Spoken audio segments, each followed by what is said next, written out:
देवताओं का हिमालय के पास जाना और उनसे सत्कृत हो उन्हें उमाराधना की विधि बता स्वयं भी एक सुंदर स्थान में जाकर उनकी स्तुति करना। नारद जी बोले, महामते, आपने मैना के पूर्व जन्म की है शुभ एवं अद्भुत कथा कही है। उनके विवाह का प्रसंग भी मैंने सुन लिया। अब आगे के उत्तम चरित्र का वर्णन कीजिए। ब्रह्मा जी ने कहा, नारद, जब मैना के साथ विवाह करके हिमवान अपने घर को गए तब तीनों लोकों में बड़ा भारी उत्सव मनाया गया। हिमालय भी अत्यंत प्रसन्न हो मैना के साथ अपने सुखदायक सदन में निवास करने लगे। मुने उस समय श्री विष्णु आदि समस्त देवता और महात्मा मुनि गिरिराज के पास गए।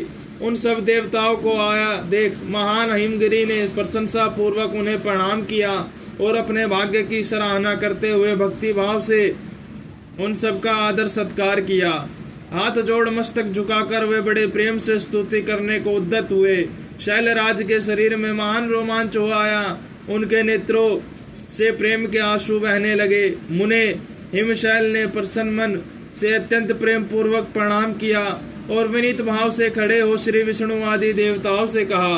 हिमाचल बोले, आज मेरा जन्म सफल हो गया है। मेरी बड़ी भारी तपस्या सफल हुई है। आज मेरा ज्ञान सफल हुआ और आज मेरी सारी क्रियाएं सफल हो गई है। आज मैं धन्य हुआ, मेरी सारी भूमि धन्य हुई, मेरा कुल धन्य हुआ, मेरी स्त्री तथा मेरा सब कुछ धन्य हो गया। इसमें संशय नहीं है, क्योंकि आप सब महान देवता एक साथ मिलकर एक ही समय यहाँ पधारे हैं। मुझे अपना सेवक समझकर प्रसन्नता पूर्वक उचित कार्य के लिए आज्ञा दे।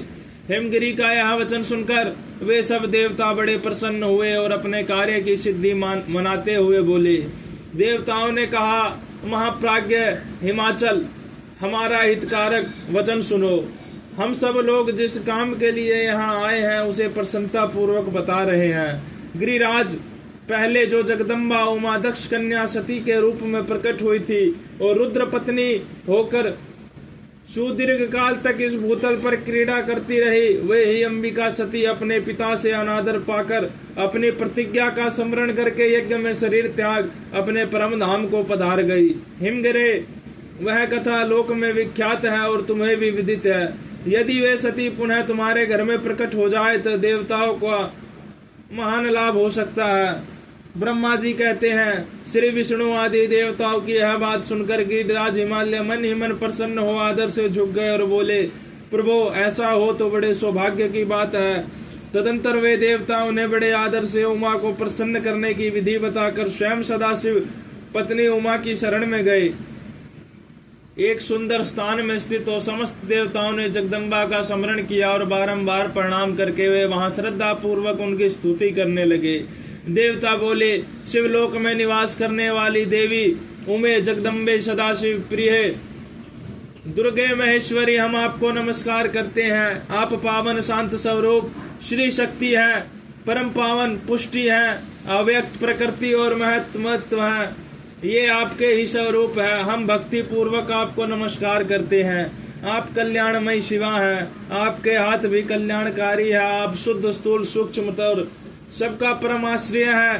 अंतर विद्या और सुविद्या से अत्यंत प्रसन्न रहने वाली आप देवी को हम प्रणाम करते हैं। आप श्रद्धा हैं, आप धृति हैं, आप श्री हैं और आप ही सब में व्याप्त रहने वाली देवी हैं। आप ही सूर्य की किरणें और आप ही अपने प्रपंच को प्रकाशित करने वाली है।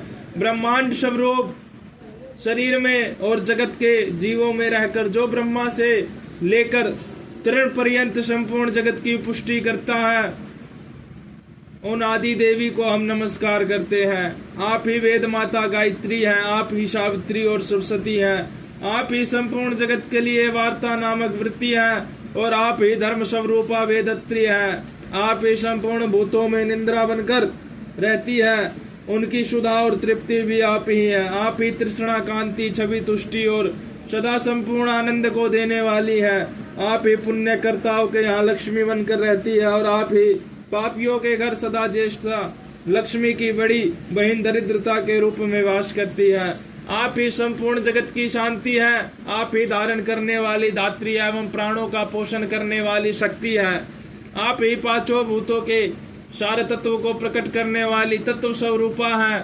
आप ही नीतिज्ञों की नीति तथा व्यास रूपिणी हैं, आप ही साम वेद की गीति हैं, आप ही ग्रंथि हैं, आप ही यजुर मंत्रों के आहुति हैं, वेद की मात्र तथा अथर्व वेद की परम गति भी आप ही है। जो प्राणियों के नाक कान नेत्र मुख भुजा वक्ष तल और हृदय में द्रुति रूप से स्थित हो सदा ही उनके लिए सुख का विस्तार करती है। जो निंद्रा के रूप में संसार के लोगों को अत्यंत शुभक प्रतीत होती है, वे देवी उमा जगत की स्थिति एवं पालन के लिए हम सब पर प्रसन्न हो।